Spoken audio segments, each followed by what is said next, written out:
I'll Once it just becomes a famous like writer. stealth camp. It'll be fine. Is that a thing or is that something that you created? Dude, no, it's a real thing. There's this Most guy on people- YouTube. He's got like 1.5 million subs, and he just spends the night places you're not supposed to. Say most people would call that trespassing, but that's one way to call it. A lot Well, I cooler. mean, Sorry, it's not officer, like he's I'm in not buildings. trespassing. It's I'm just- stealth camping. Naruto running.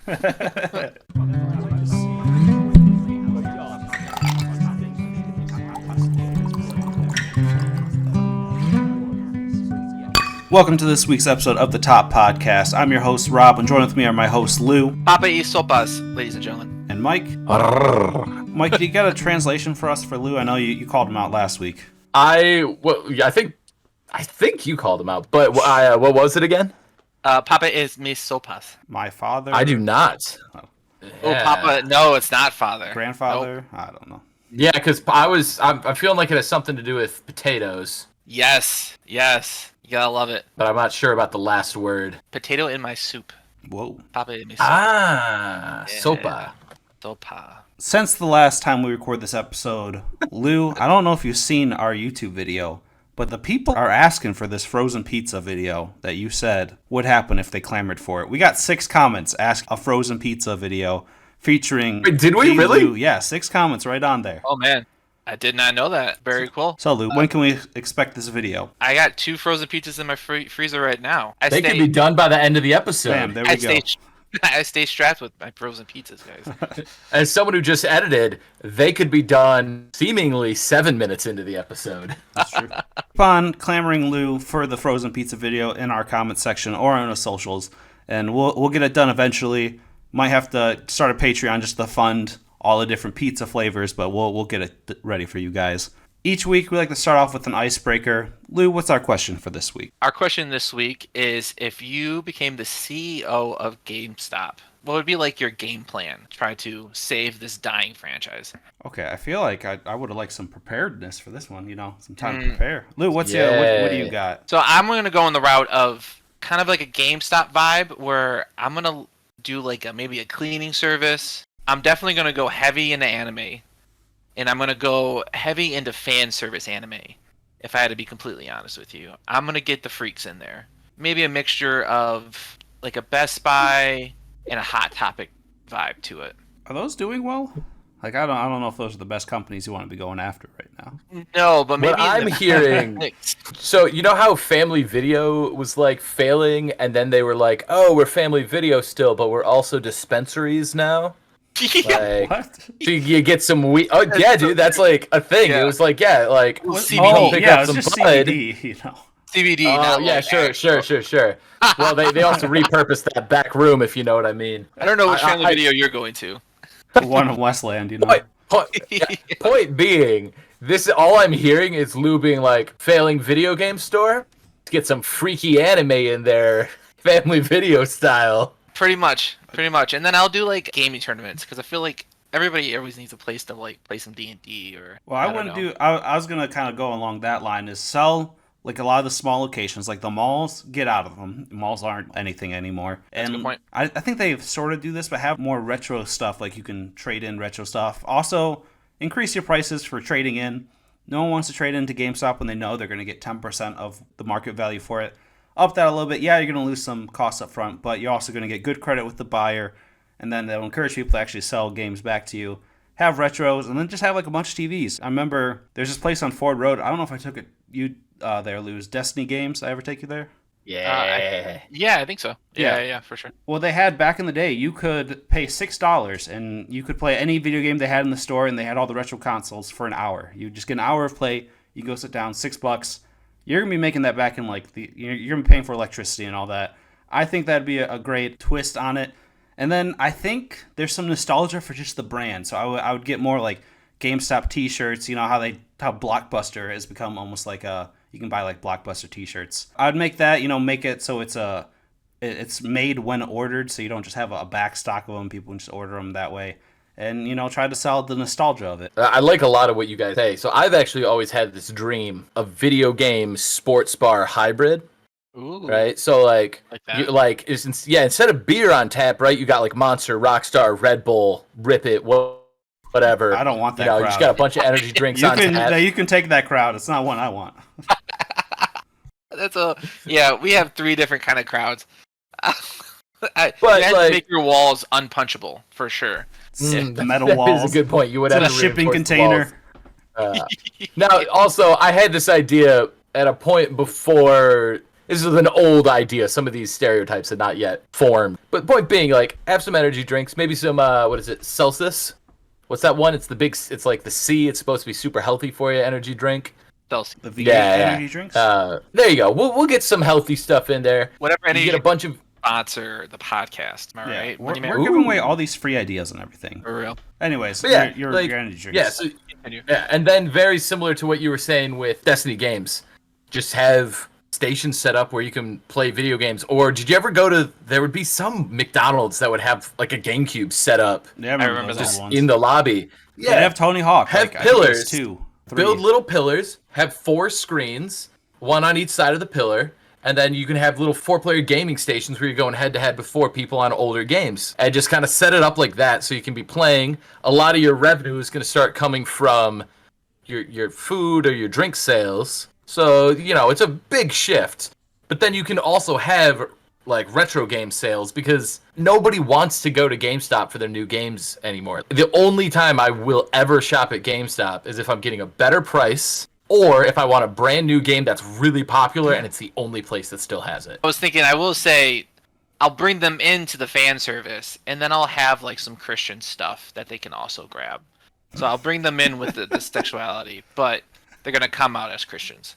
I had this super. You know how they used to make like those cheesy Christian T-shirts? Yeah. Well, I had one that was a yeah. knockoff. I think my mom bought it for me of the Modern Warfare 2 cover, but it said like spiritual warfare and had like a Bible verse and everything, and it was so cringy. And that's all I pictured when you said that. Or like my lifeguard walks on water and things like Yep, that. exactly. Oh, man. Exactly. I had one. This was actually one of my favorite shirts as a child that says Jesus loves on the front, and then on the back it says, "Do I look like Jesus?" I could see your dad wearing that. Yeah. Oh, my dad loved it. My mom hated it. The compromise was I would wear like a short sleeve button up over it, so like it would just say Jesus loves, and my mom was content. But then whenever anyone was like, "Oh, I like your shirt," I'd be like, "Oh yeah," and then I turn around and pull up the button up and be like, "What do you think of it now?" Have you seen those T-shirts that says Jesus has has No. risen? No. Oh, he had prison. Yeah. I've seen. Yeah. I haven't seen a T-shirt, but I saw a meme of it. Oh no, those T-shirts are pretty sweet. Like Jesus was clearly like just a guitar, like an electric guitar. Some shades.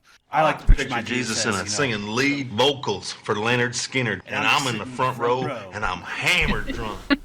You got that reference, Lou? Nope, I'm just laughing at it. Talladega Is it Ricky Nights. Bobby? Yep, it's Ricky. The Yeah. Ballad of Ricky Bobby. If you said the Spider Monkey one, I think I might have gotten it though. Let's be honest. True. If you're GameStop and you're listening to us, feel free to reach out, thetoppodcast@gmail.com. And if you implement any of these ideas, you'll be hearing from our top lawyers. But if you have any icebreaker questions for us, feel free to leave it on our socials or on the YouTube comment section. If you make it on the pod, you'll get +5 points to being the top topper of the year. One final note before we jump in. I would just like to take this moment, since I didn't get to jump on the Singapore hype train last week, to thank Singapore for catching John Martin Scripps, the Garden City butcher, and sentencing him to death by hanging in 1995. I just found that out today, and I was like, Singapore's not messing around.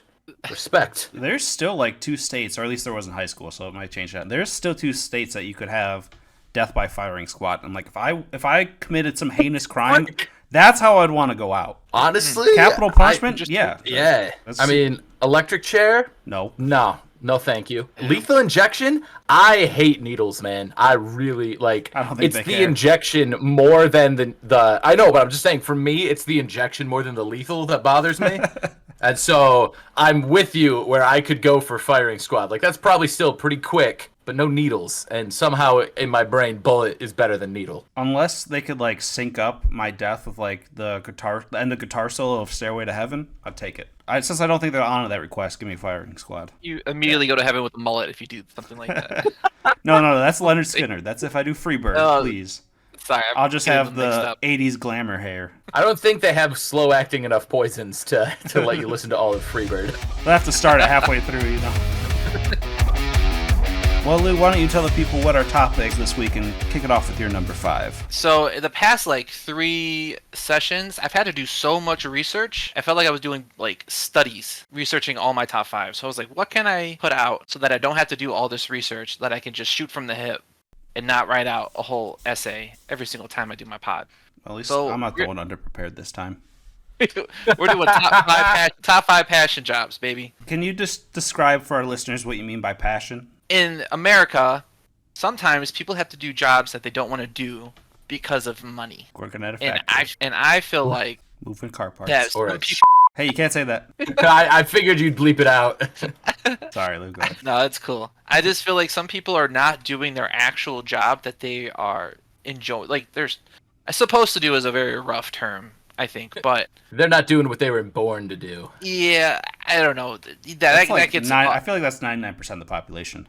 Yeah, and so I feel like I'm getting close to my job that I really, really want to do, and I'm blessed enough to be able to get paid enough to survive. But I feel like some people don't get to do that, and that's kind of sad. And they go through 60 years of employment not enjoying their job, and that makes me sad. So we're gonna do top 5 passion jobs. So jobs that you would do without the money or the time or the location. None of those matter. For me, based on the way I understood it, I kind of just figured I'm going to, for the sake of the hypothetical, I'm going to make just a very comfortable, moderate, livable salary no matter what the job is. Yeah, it took us What job would I then do? I mean, obviously it's not going to matter, but it took us I'd be making the same money I make now, just, in a different job. Yeah.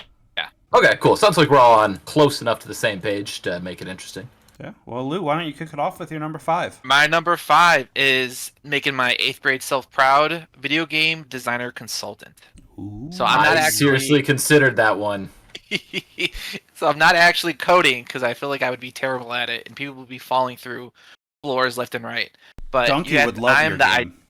Yeah, I would be the idea guy, and so I get to say, yeah, this needs a double jump, or no, this is a terrible mission. You need to switch this. And I'd be working with the writers, and I would just be creating good games. Now, I would love to be a consultant, just in the sense that I'm not working for just one gaming developer. I'm working for whoever wants to hire me in. But I just feel like a lot of really big studios are just making really subpar games, and the bones are People good. are still buying them. That's why. Yeah, it's sad. Yeah, People need to start voting with their dollar, man. For real. for real. Yeah, that's so true. I feel like such an old person every time I use that phrase, but I believe it so strongly. It Maybe is instead of true. dollar, say wallet. Maybe that'll make it feel a little better. Or with your card, because old people use cash. you go. So. You got to start voting with your chain wallet, younglings. Ooh. Oh gosh. I had a chain wallet. My fellow youths. Did you guys have chain wallets? I did. And I thought I was the did not. coolest cat ever. We all know that you did, Robert. I would not. Hey, it was the early 2000s. It was in style. Yeah, you and your Call of Duty Jesus shirt. Yeah. I will say I'm all about the punk look. I can't really pull it off, but I think it's if you can, power to you. Gotta get that ice on me somewhere. It's not on my wrist, that's for sure. I too like cold drinks. All out, bro. I don't know. Yeah. My number I don't 5, know what ice jewelry means. tester. No. You don't know what ice means? Unless you're talking about frozen water, no sir. Oh my gosh. You You're really a are liar. 80. Yeah. I'm old. That said, I 100% agree. As a child, I came to my mother with a proposal for a video game, not knowing what it took to make a video game, and she was like, yeah, dude, this is never going to happen. The bones of it were, it was going to be an adventure game, and you were going to have a health bar, but you were also going to have a hunger bar, and you needed to manage both systems to stay alive. And you go in And mine up- I just mine want up to bricks? say, no, for real. I was playing a little Minecraft today, and I was like, and then I thought about it. I was like, dude, I came up with this system when I was like Thanks, 7. Mom. Somebody else knew how to code. I mean, respect. I thought it was a good idea then. I think it's a good idea now. So yeah, I think that'd be such a cool job just to be able to be like, no, man, I love video games. This is what you're doing wrong. What would be your first game company you would go to, Lou? Oh man, I feel like COD? Would it be COD? who made Redfall, because that was literally the worst. game Arcane? ever. I think that was Arcane Studios. They're so and Oh, they're no. they're the same studios that made you somebody's favorite game on this podcast. if I'm not mistaken. It's up there. Well, I think it was an off branch of Arcane, so it wasn't like Arcane. It was like Arcane, I think Texas. It was some like down south. It was like a sub studio that made it. And that whole, if you guys have a chance. Bottom, didn't they? Well, yeah, so Bethesda owns Arcane, or Bethesda Publishing does. And if you get a chance, go look it up. Even Arcane's like, you guys should not release this game, but they're like, hey, we have a deadline, we have to. Like, even they were trying to get the game nixed because it was just, they knew how bad it was. And then, like, they came out with the new Avatar game this year, and I just feel like it's like a easy layup to make such a good game in Avatar. And they just biff it. They've never made a good Avatar James game. Cameron or Airbender? Both. Well, I guess both came out this year, huh? I forgot about that. I didn't know there was either. The bald head kid. Dang. Okay, yeah, because I knew about the James Cameron game, but I did not know there was a Last Airbender Avatar game. IGN gave it a 4 out of 10. Dang, that's not saying something if it's IGN. Yeah, for real. 4 out of 10, too much waterbending? Too much. My fear, though, as being a consultant, is that I would just make copies of Elden Ring or just Dark Souls, just in every over and over and over and over, over and over and over You again. just need to make the boss harder, give us chances to dodge, and you'll sell. This needs a rolling mechanic right here. But yeah, but yeah. I love the idea of Lou's resume, just reading the conscience of Bethesda Studios. Yeah, because Starfield was absolutely garbage too. That's what I've heard. Yeah. It's just sad. All right, so my number 5 is something that I love doing as a kid, and I've done ever since. And that's just, I've always wanted to work in the movie business, whether that's acting, editing, filming, or directing. Like I said, as a kid, me and my friends are always making videos. They're somewhere on YouTube, and hopefully they never get dug up. And it's just, I've just loved, the whole process and doing everything. And sadly, when I moved out of state is right when Mike and his friends that make their own movies started like, oh, we can start having friends and all that come and help out with the movie. And I'm just like, you son of a... It's something I've always wanted to do. It's on my bucket list, and I've missed the chance. And I just always enjoy it. I did a couple musicals in high school, middle school, and just I love acting, in a sense. So, but like I said, I also like editing and I filming, and I'd like to try my hand at directing sometimes. So any of those, I would like to try. I will say this: being on set sounds so much more fun than it is. Oh yeah, well I know it's grueling, especially if you're working. Who's the person that made The Shining? Wait, don't Stanley Kubrick. Yeah, don't work with Stanley Kubrick. I know that. It's definitely fun being with your friends and hanging out, having a good time in that sense. But I tell you, there were some days on set. There was one day we were filming the scene where it was like a huge battle charge, and so we had to sprint across this field. The problem was it was like 92 degrees out, and Jacob was in a full leather trench coat and what's it called, steampunk, all the way down to the gas mask. So we'd sprint across this field. Everyone would be dying. Jacob would come last because he's just running 115 degrees. And the second he was out of the frame, people would start just pouring ice water down his back. Yeah, you gotta know what you're wearing, or what the weather's gonna be like if you choose your outfit for the movie. Because I know you guys could choose. Was there any limit to it? Or we all chose it. Well, it was what it was the first night. It was show up. The crazier the better, and the crazier you are, the more airtime you get, or the more screen time you get. And I was like, crap, man, I don't have crazy. So Jacob's just cracking his knuckles over there. Oh yeah, Jacob's like, I'm all set. I got all this sweet steampunk gear. I'm gonna rock this out. I'm over there like, I don't know. And so I basically just wore some dark clothes, cut them up, messed my hair up, and then painted my face one side white, one side red as a callback to Hot Kyle's character from their short film Life. Check out Life on the Four Horsemen YouTube channel. It's free. It's pretty good. But I knew Kyle would see me cosplaying as him and be like, we need him to be in the movie more. And so that's how I got all my screen time. That's the funniest thing I've heard in a while. Self-conceited much? No. It's subconsciously, you knew how to get in there. I was just I went and saw Dune 2 this past weekend, which if you love cinematography and just a beautifully shot film, go watch it. Kind of falls off at the end for an adaptation of the source material, but that's it's a different story for a different podcast. But man, there was just like, I'm like, I hate the heat and sand, but that would have been fun to shoot, like just direct in until you're, 20 shots in doing the same thing. And I guess that's not really a thing anymore. Like with traveling, it's not so much of a thing anymore for Hollywood because they just green screen it. I've always thought that would be fun, like traveling to different locations and, things like that as well. Hope that comes along with it. Mike, what's your number 5? One more time. So I'm not even sure that my number 5 is a real job, but it's something I always thought would be very cool to do. The job I always thought would be cool because I love cooking, and hopefully I'm really crossing my fingers. That says I know but it's not a real job, so I'm hoping he didn't think of it. The job is this: I love cooking. I hate cooking in a restaurant. I cooked in a restaurant for a week. I'd worked at the restaurant for a very long time. I hated the restaurant. If this is going the way I think it is a real thing. Okay. Point is, I hated it. I got a good story to tell, but I think I've already told it on the pod. But I love cooking for people for an evening. I love having people over and cooking dinner.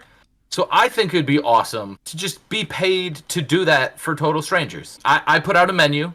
You tell me what you want. I show up to your house. I cook for your dinner party or for your date or for whatever the event is, and then I take my stuff and I go home. I don't know if that's a real thing. If it is a real thing, I don't know what it's called. Personal chef, but like one night personal chef. I don't know. But I think that'd be really cool. Lou found this app a while ago, and it's called TaskRabbit, and it's like most random jobs you can do, but I think you can do cooking on there. I didn't know you could do cooking on there. Cool. Yeah, it's totally a job. Whatever that's called.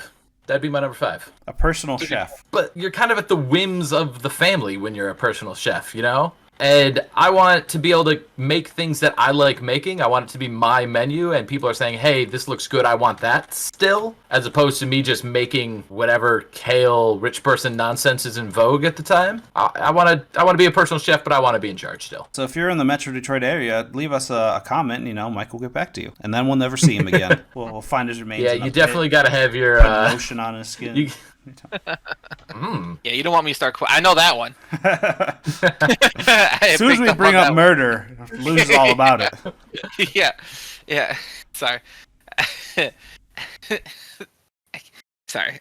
I feel like I've just watched that movie so much that I can quote a lot of it, and every time I wanted to quote something, I was like, I don't want to put that on.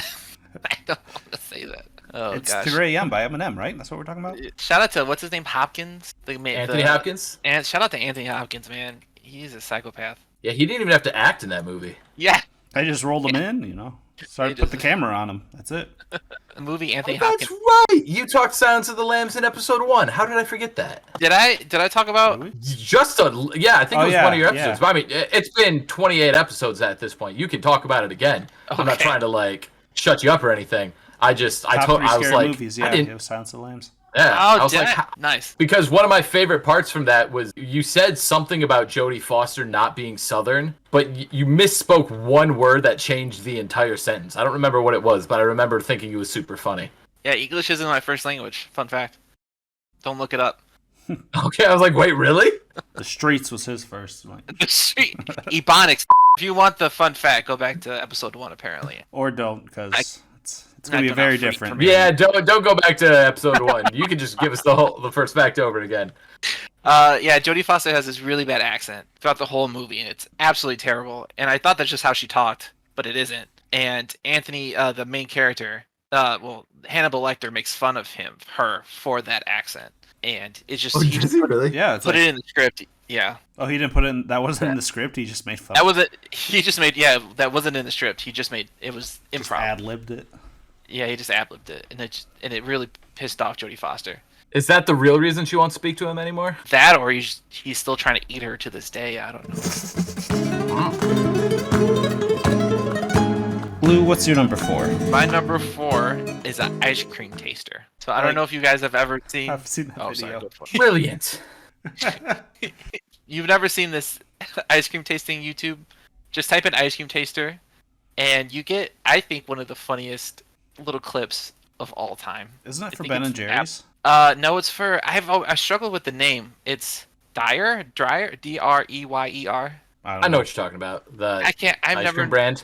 Yeah, I've had it before. It's fine, but I couldn't for the life of me tell you how to pronounce it. Yeah, it's also known. Apparently, it's also known as Eddie's in other parts of the U.S. I think I've seen Eddie's. As honestly, this pick is the reason why I wanted to talk. I wanted to talk about passion jobs. It's just I do the same thing. his name is John Harrison, and he just loves his job. It's just super fun that this random dude who looks like a scientist just found out that he wants to be an ice cream taster. His life. I'll just share a little bit. He eats the ice cream and he goes, "Oh, you can taste the vanilla, you can taste the cream." Cover all 9,000 taste bud. Aerate it. I just want to taste ice cream. Apparently, this guy, if you do the math right, apparently has eaten over millions of gallons of ice cream. After a while, it's insane. But he spits out most of it, so it probably gets a little redundant after a while. But he's also claimed that he's the co-inventor of cookies and cream. No way. Yes. Yeah. I mean, which did he invent? The Oreo or the vanilla ice cream? Honestly, like I think a lot of my passion jobs is just using my brain and just coming up with cool stuff. And I would That's just your love to taste come up buds, not your brain, but I get you. Well, I would like to taste. I would Welcome like to the Three Dicks podcast. That's another throwback to episode 1. That is another throwback. And honestly, I'm not a dick, but I guess I just wanted to be a dick with you guys. I don't know. That was a complete lie. I Trying to blend in. I didn't want to be the only non-dick in the podcast. That'd be weird, right? So what are you then? Everyone else on the show is nice. I'm just like a nice. I'm like a nice soft nipple. If I had a Welcome to I don't know. welcome to a Nip and Two Dicks pods. Yeah, Nippin' Dicks? Nip and Dicks. Yeah, I just want to taste good ice cream and come up with different flavors. Soft serve, is it? He only does hard, like the is it hard serve? I don't know. I've always, the soft serve or the scooping one. Yeah, just like the I don't hard serve doesn't sound right, but I think it is. Doesn't. Yeah. How do you like your ice cream? Hard. Correct. Whoa.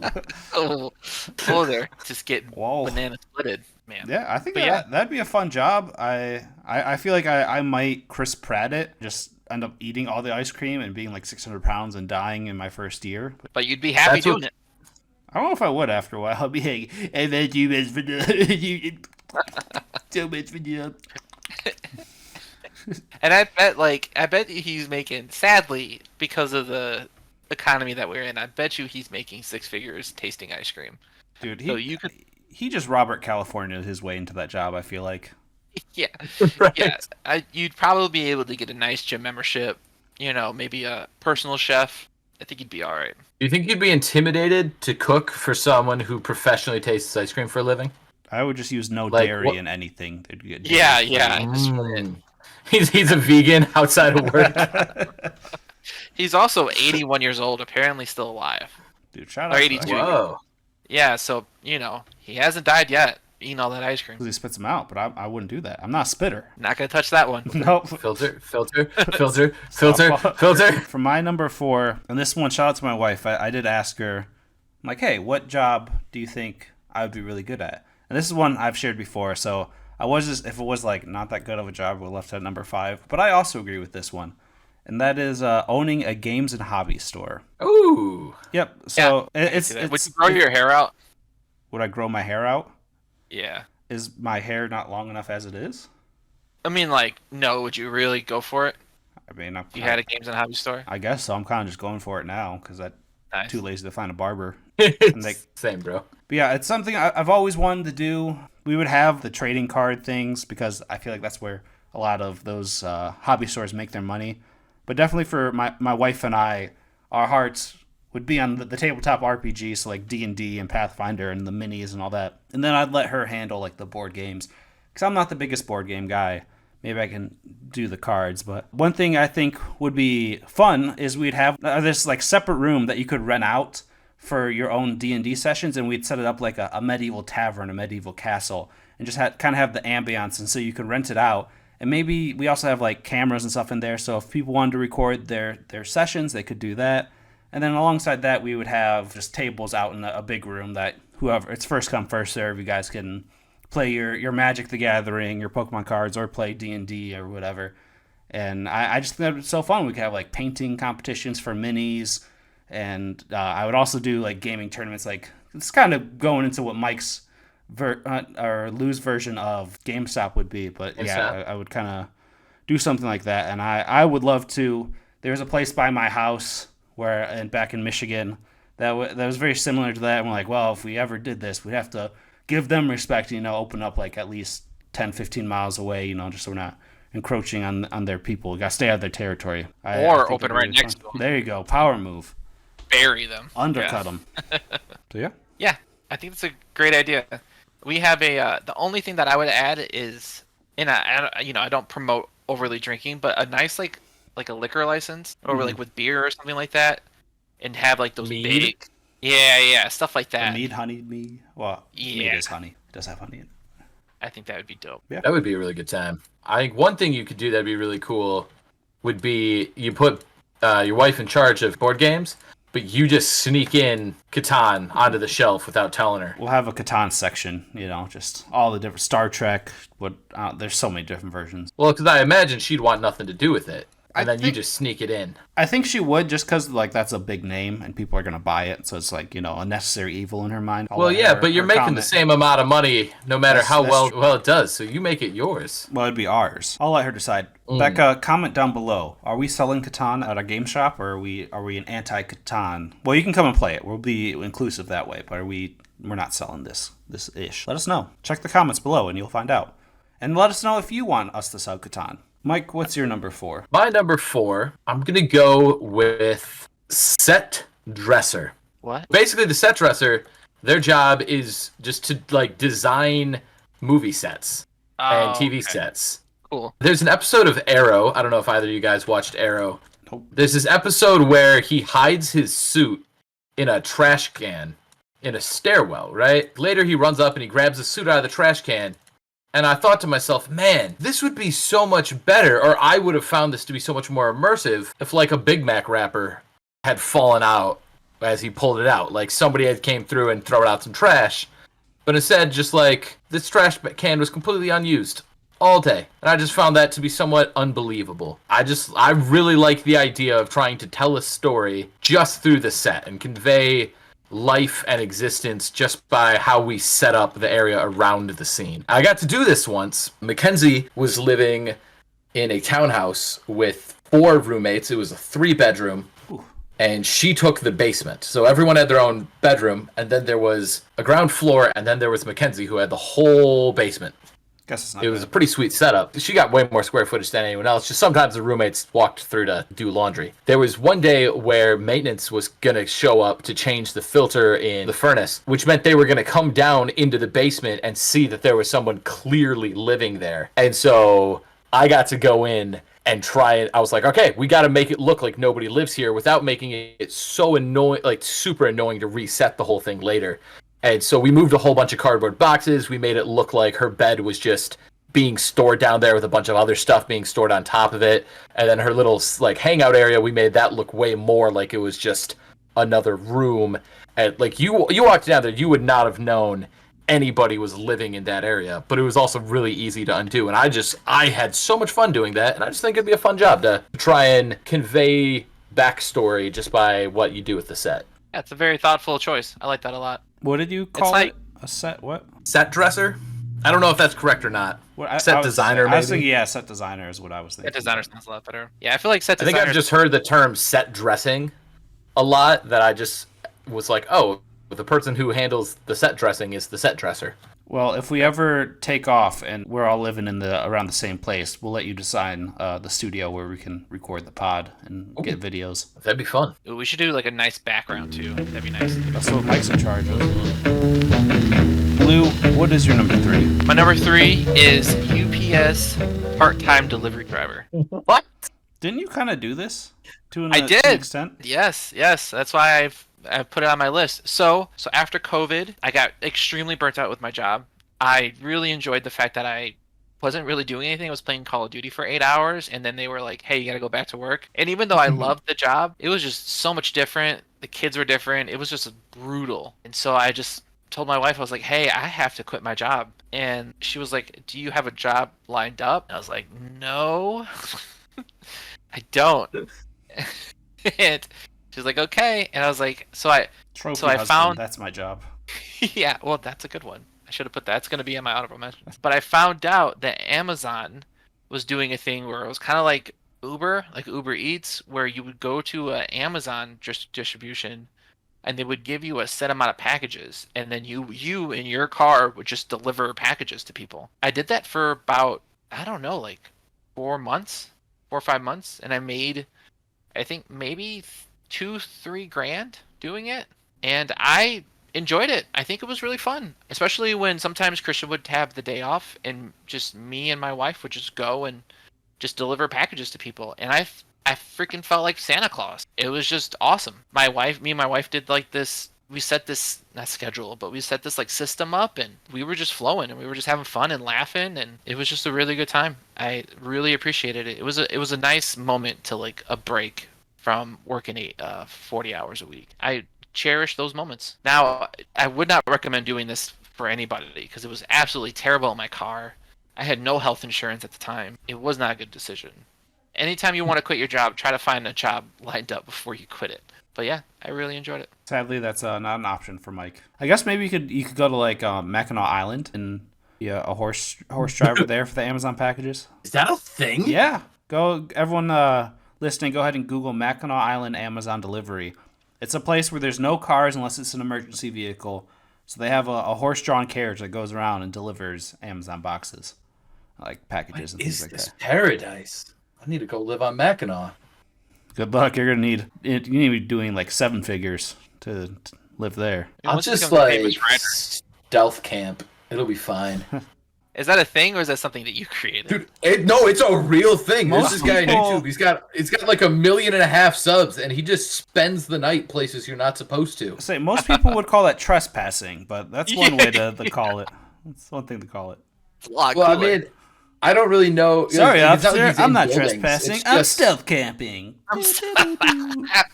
Naruto running. Like there was one. He spent the night in the giant bush in the middle of a roundabout. That sounds extremely dangerous. Yeah. I've seen my wife jump roundabouts. I would not do that. Or there was one where it was like stealth camping outside the police station. I was like, you're an idiot, man. But I'm gonna watch the first 20 minutes of your video for sure.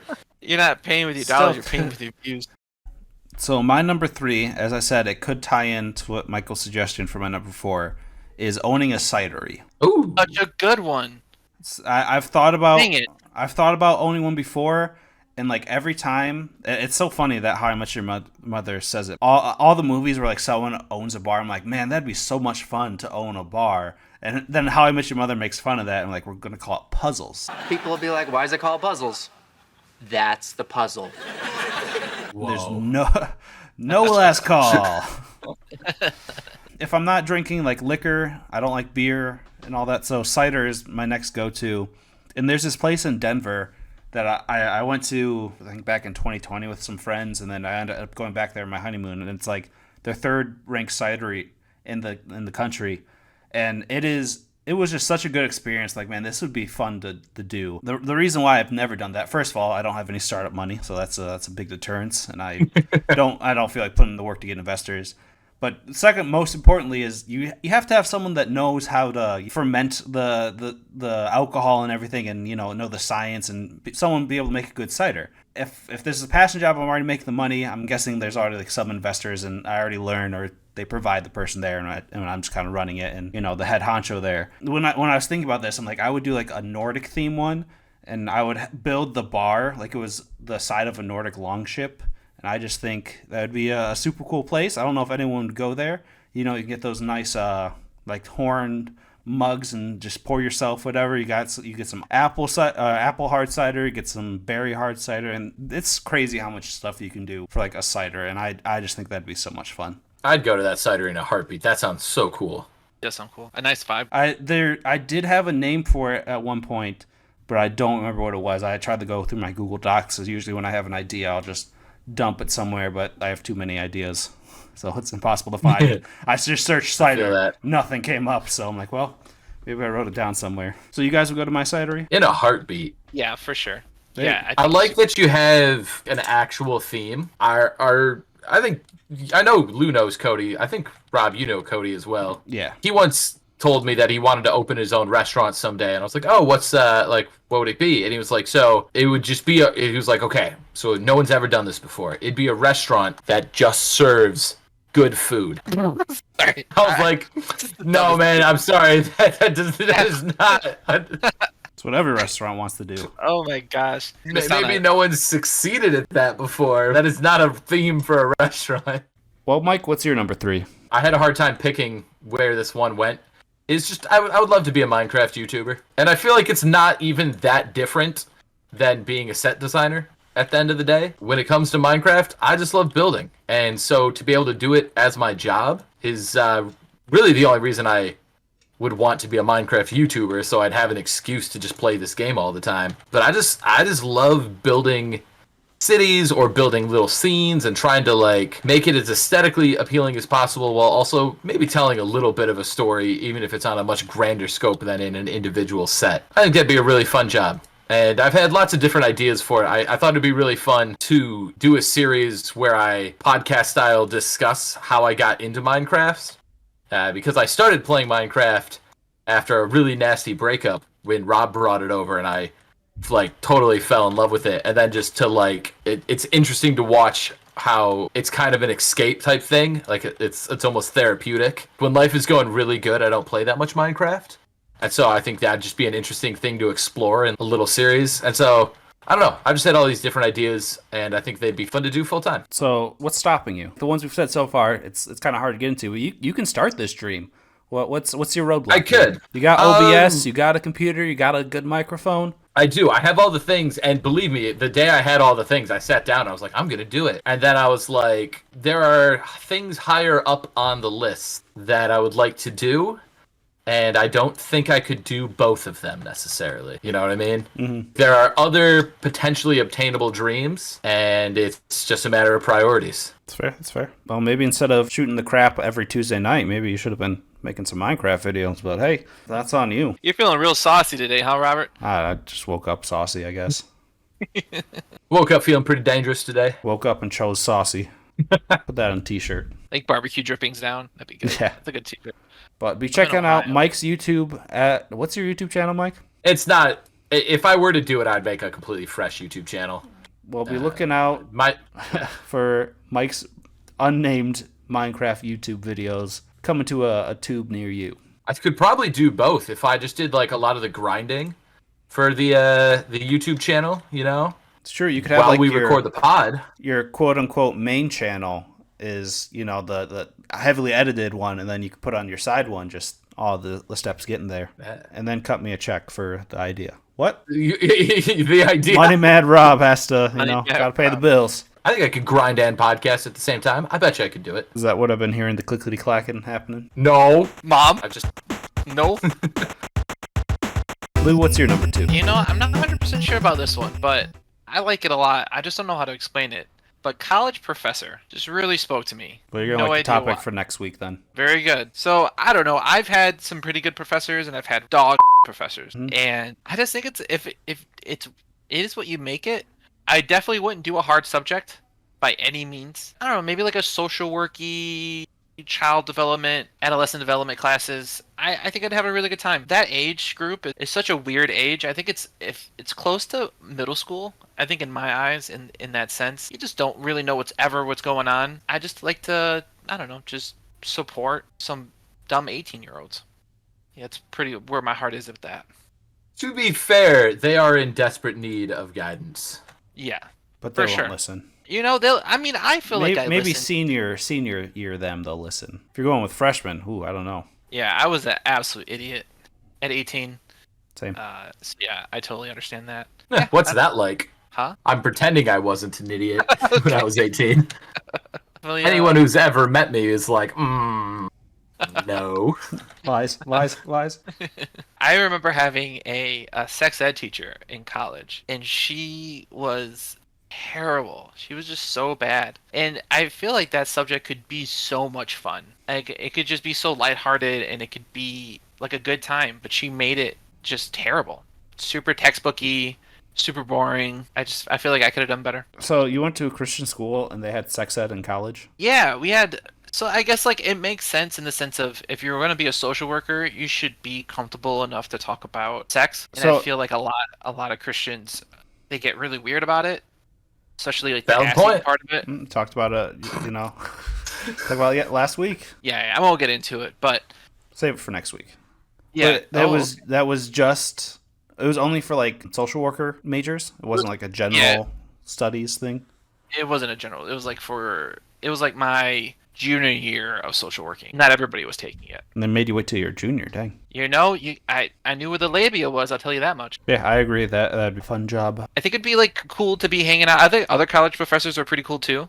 They can be at least. Mm-hmm. In that community, I think would be really fun to be around. And like college football games and stuff. Free. I'm assuming they get free tickets. I don't know. Probably depends on the size of the school. That'd Like be if you went to Michigan, I don't think you're getting free tickets there. No. Dang. No, because even the students have to pay for them. They're at a discounted rate. But if you went to a small school, I don't think they have sex ed at Michigan though. Well, that's a hands-on course. Yeah. But I know, like my alma mater, the University of Tulsa, students and I think faculty got in for free, and the stands were still empty. Shout out to the Hurricane. Golden Hurricanes, please put some respect. Oh, I'm sorry. Yes, I wanted to make like a golden joke, but I was like, I don't think they're the Golden Hurricanes. Yeah, But you guys are. our mascot weighs the most out of any other mascot. A hurricane made out of gold. Someone made a video about it. Which college mascots weigh the most, and that's right, we're number one in some things. Number one in that, and the closest Taco Bell to the stadium. Right across the street from the stadium, where the closest. I think it was Barstool did something like that. It's like, where's the closest Taco Bell to the stadium, and rates them that way. So shout out to you, number one. Shout out to Barstool, man. I love that stuff. If you're gonna be in sports media, have some fun. Yeah, I think they also did one with Chili's too, the closest Chili's. My number two, which I think would be a lot of fun, would be having my own barbecue food truck. Ooh, very nice. Wow. Yeah. Very food related. I think your section My list. yes. I was thinking work Thursday through Sunday, start cooking at 7 or 8 a.m., open the food truck at noon, and be one of those places where once you're out of meat, that's it. We're closing down for the day. And The only way to do it, man. yeah. That is the only way to do it. And then especially like towards the end, you'd be like, do you have this? Like, nope, only got this. Sorry. You can take it or leave it. And I think my specialty would be ribs and pulled pork.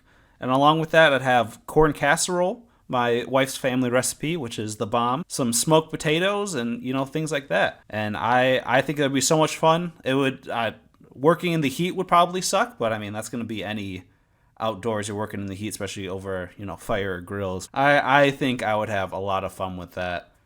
And like if I could do it only in this like the summer, if I made enough to work in the summer and then just chill the rest of the year, that'd also be fantastic. Which I think with a food truck is probable. I'll tell you right now, the heat is very often the least unpleasant part of working in a restaurant, like working in the kitchen. Yeah. It is Customers. often so stressful that you don't even care about the heat. Yeah, but get like 20 racks of ribs, maybe 20 pounds of 20 pounds of 10 pounds. No, probably 20 pounds of pulled pork, and then just go at it.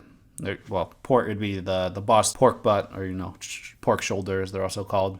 I love cooking on a grill, so I was thinking of ways I can make that a job, and that seems like an easy job. It could just be me and the wife, or me and a buddy or something, or just me. If it's a food truck, you can run that by yourself. It'd be a little harder. It'd be a good time. Lou, if you had a food truck, what would the style of food be, or the type of food be? I think about this all the time. I think maybe once a week. Right now, currently, I'm at fried chicken bao tacos. I think that would. You guys ever had bao? I don't think Like so. the dumpling? No. No. Oh my gosh. It's a We'll have dumpling, you to. said? Yeah, it's a Chinese dumpling. How's that work Yeah, if you with a taco then? You get like little bites of Oh, dumpling? so bao is like a dumpling, but you can make them into like a taco form. You don't have to stuff them, and so you can like The bao would be the tortilla? the shell. Yeah. Yeah. The it's container this- of the meat. Yeah, and my wife makes a really good bao recipe. It's just like a nice fluffy cloud of dough. It's super tasty, and then you can stuff it with whatever. Yeah, like a nice just bao taco. I think would be absolutely delicious. How about you, If, Mike? yeah. Sorry, go ahead if you got more. No, it's good. Smash burger all the way. Classic. Not the Would most you- creative, but like I love smash burgers and I love making smash burgers and people tell me get I a- make a good smash burger. Just get a big old griddle and then just Yeah, start man. cooking on it. Would you cook the Boom, boom, onions, boom. the burger in the onions? I was good. Yeah, Oklahoma style. I think it's what it's called. Yeah. So I enjoy that. Although I also Personally, White Castle style too. I don't think there's I think there's a wrong way to do it. I really like the crisp taste, the bite, I guess, of a raw white onion. And so for me, I like to dice my onion and then toss it into I'll basically put it under the cheese as I'm stacking the patties to melt. But depends on how, if we're talking real life and I gotta, make sure I'm worrying about turnover and times and stuff, I don't know how many options I'm gonna give people. But if we're just talking about our dream food truck, I got no problem being like, how do you want your onions? Do you want me to smash them in? Do you want me to put them on? Let's make this work for the customer, because really, I think cooking is about showing love to the people you're cooking for. Mm-hmm. And so sometimes people can get into cooking and then they like cooking for people to be like, man, look at what a good cook I am. Like, I'm doing this really so you all will praise me. When really it should be, hey, look at what an emotionally stunted person I am. This is the only way I know how to say I love you. Well, one thing also to help cut down the time, if you're, dealing with the crowd, is you could have different burger names for how you cook it. So you could be like clear onion. A clear onion burger is cooked because, they go clear, or, white onion burger. Kind of do that to help trim down on time, I think would be a good way to kind of do a half and half. Yeah, it really just depends on the kind of business you're doing, I feel like. Because if you're doing crazy business, it's like, all right, everybody's getting their onions exactly the same because I need to churn out, a crazy number of burgers. But if it's slow enough that we have the time to not mess up more orders than we get right, yeah, man, we'll mix it up. We'll make it how you want it. Mike, what's your number 2? I would like to be a podcast editor or an audiobook editor or just something to that effect. An audio editor. Yeah. I enjoy it so much. Yeah, I think it's kind of peaceful. It's in general, it's just a very laid back activity, and there's something about the artistic nature of it that I just really enjoy. I edited last week's episode. I had a blast. I edit the long distance situationship. I can't wait till we get back to doing those. We got a lot of planning and ideas for the upcoming season. And I'm really excited to get on that. And it's one of those things where I think that's another one that is realistic, that, once you get a portfolio of completed jobs, you can turn around and be like, hey, who wants to hire me? Yeah, that's a job I'd do. Not a lot to say about it beyond that, but I could not do that job. No, you couldn't? By any means. No, there's no way. That's not up my wheelhouse, but I do appreciate people that do it, though. Well, this week is going to be edited by Lou, so if you don't like to edit... It's going to be a lot of choppiness, man. And it's going to take email Lou at thetoppodcast.com. That made me think when you're talking about, something I just thought of, like a music producer, that'd be fun. Definitely don't have the skill for that, but that type of editing I think would be fun for audio and making music and things like that. Oh, absolutely. I also don't have the skill to produce music, but it would be really neat. It's definitely something that, we fiddled around with in high school, and it was a lot of fun. Well, Lou, what is your number 1 passion job that you would like to do? I was talking to my wife about this, and she's like, I don't know if you would like the pressure of that, but I'm sticking with it. I want to be the CEO of a nonprofit. I just think... Woo! That is a lot of pressure. It is a lot of pressure. And the more I think about it, the more I'm like, that's a lot of pressure. But I actually don't have to do it, so I'm going to stick with it as my number 1. I've interacted with a lot of CEOs of nonprofits, and I've seen some good CEOs, and I've seen some bad CEOs, and I've seen some CEOs that wear, I don't know, $10,000 watches and drive really expensive cars, and I think to myself, aren't we a nonprofit? Money Man Lou. Yeah, and I recently I saw I was talking to the CEO, and he was showing me a picture of his family, and I couldn't see his ceilings in his house, and I was like, oh man, you live in a mansion. That's a cool crazy. I think money gets in the way with a lot of CEOs. I hope that I don't fall in that personally. Well, it's capped at your income now, so that won't be an issue for this hypothetical situation.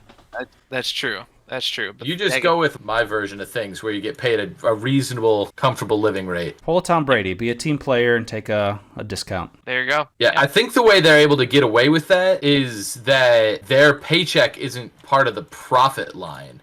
It's just the paycheck for an employee. Yeah, they have their salary and just happens to be millions of dollars. Yeah, so it's like, yeah, we're a non-profit, but profit just means how much money you're making after you've also paid your employees. Crazy. Yeah, that's code for bullshit, but, There was some study a while back, probably 10 years ago now, but it was like which charities pay their CEO the most. And Goodwill, that CEO makes a buttload of money, but Salvation Army is like a very reasonable, like there's just like almost like a layman's pay at this rate compared to the other CEOs. I'm like, respect, Salval.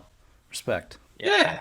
Yeah, that's awesome. I like Salvation Army. I guess it's also a church, so maybe they just, also lumps in as a preacher. Nah. Now I'm wondering the structure. Is the CEO also in charge of the church? Ooh, gonna have to go down a rabbit hole.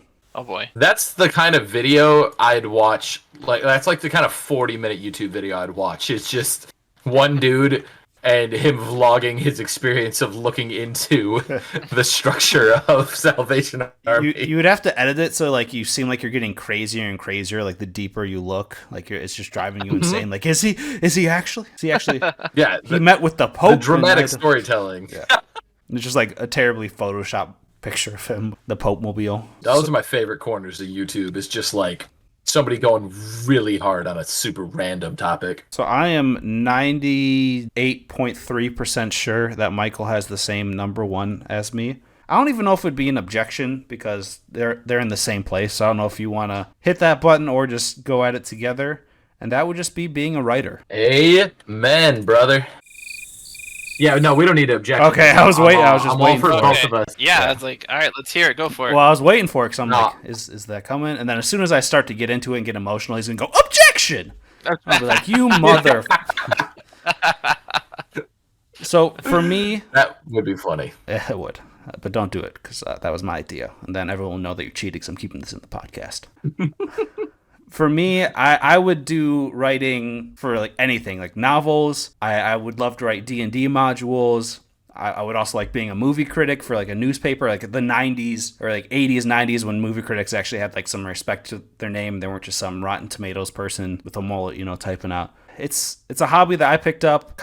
Mike kind of helped me foster it and things like that. And I just love doing. I've written one novel. I think about 3 people have read it, and like they've given me good reviews. And each time, like I don't want to toot my own horn, but like it just almost brings like a tear to my eye. Like it's just such a good feeling that you put in all this work and it can bring someone else joy. I don't know how to describe that feeling. Like I've spent 2 years on this project and someone else likes it and like they enjoyed it and like, Cocaine. all that. Yeah, I guess it's like cocaine. No. There is seriously no feeling like the high of somebody genuinely digging something that you write. It's, whoo, man. You get one good review and you're like, I can write another 50,000 words. Yeah, and It's crazy. if I could be a B-list author, I think that'd be B-list is about what I'm making now, then I would do it.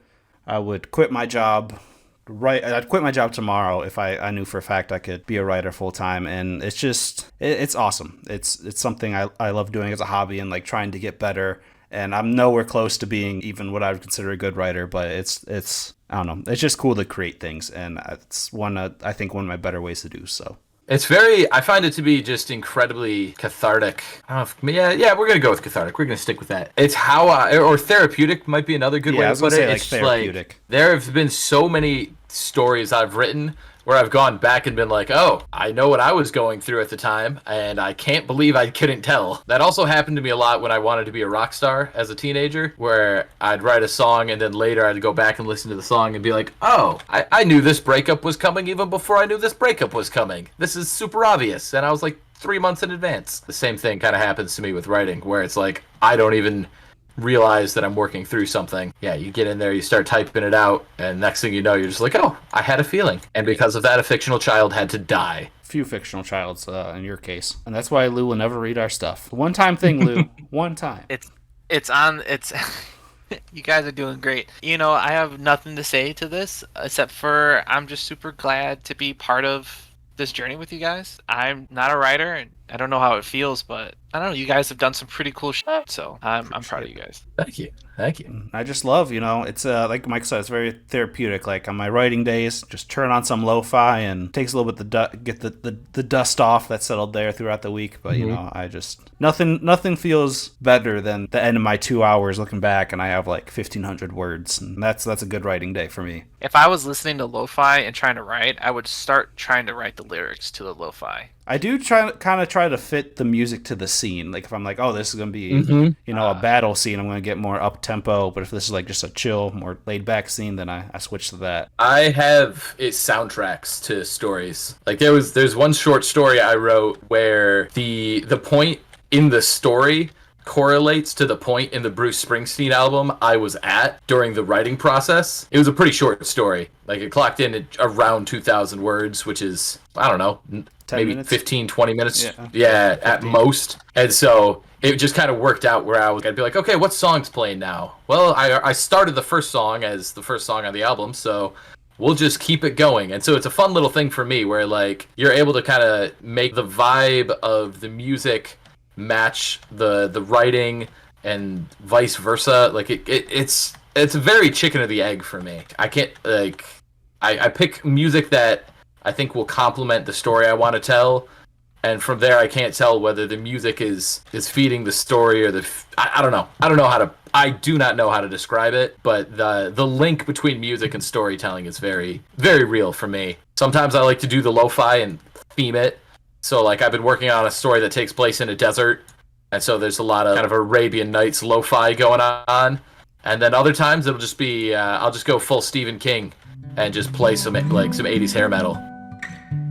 Who's up next? I am. Nice. All right, let's hear it, Rob. Next week, I want to know, what 5 classes would you be down to teach at a community college? And they can kind of be off the wall. I'm going to say, for the sake of not having the same number 1 twice in a row, writing is not allowed, Mike. Lou, if you want to do that, you can. But it can be like, I'm going to teach how to cook this specific food. So you can get specific with it if you can't think of anything. Could be anything fun. It's just community college. You're gonna have fun with that. Mine is going to be so off the wall, guys. I'm not... Hey, that's what you can do. You can do anime. I'm going to try and go as crazy as possible on this one. How anime relates to the Bible, you can do that, something crazy. It's going to be nuts. So be listening for that next week. If you guys are listening on Apple Podcasts or Spotify, please leave us a 5-star review and a comment, and we'll read it off on the pod. You'll get some points for being a top topper. If you're on YouTube, give us a like, comment, let Lou know what frozen pizzas he should get for his pizza review. And hope you guys have a great week, and we'll catch you next time. I'm going to start off with Jax.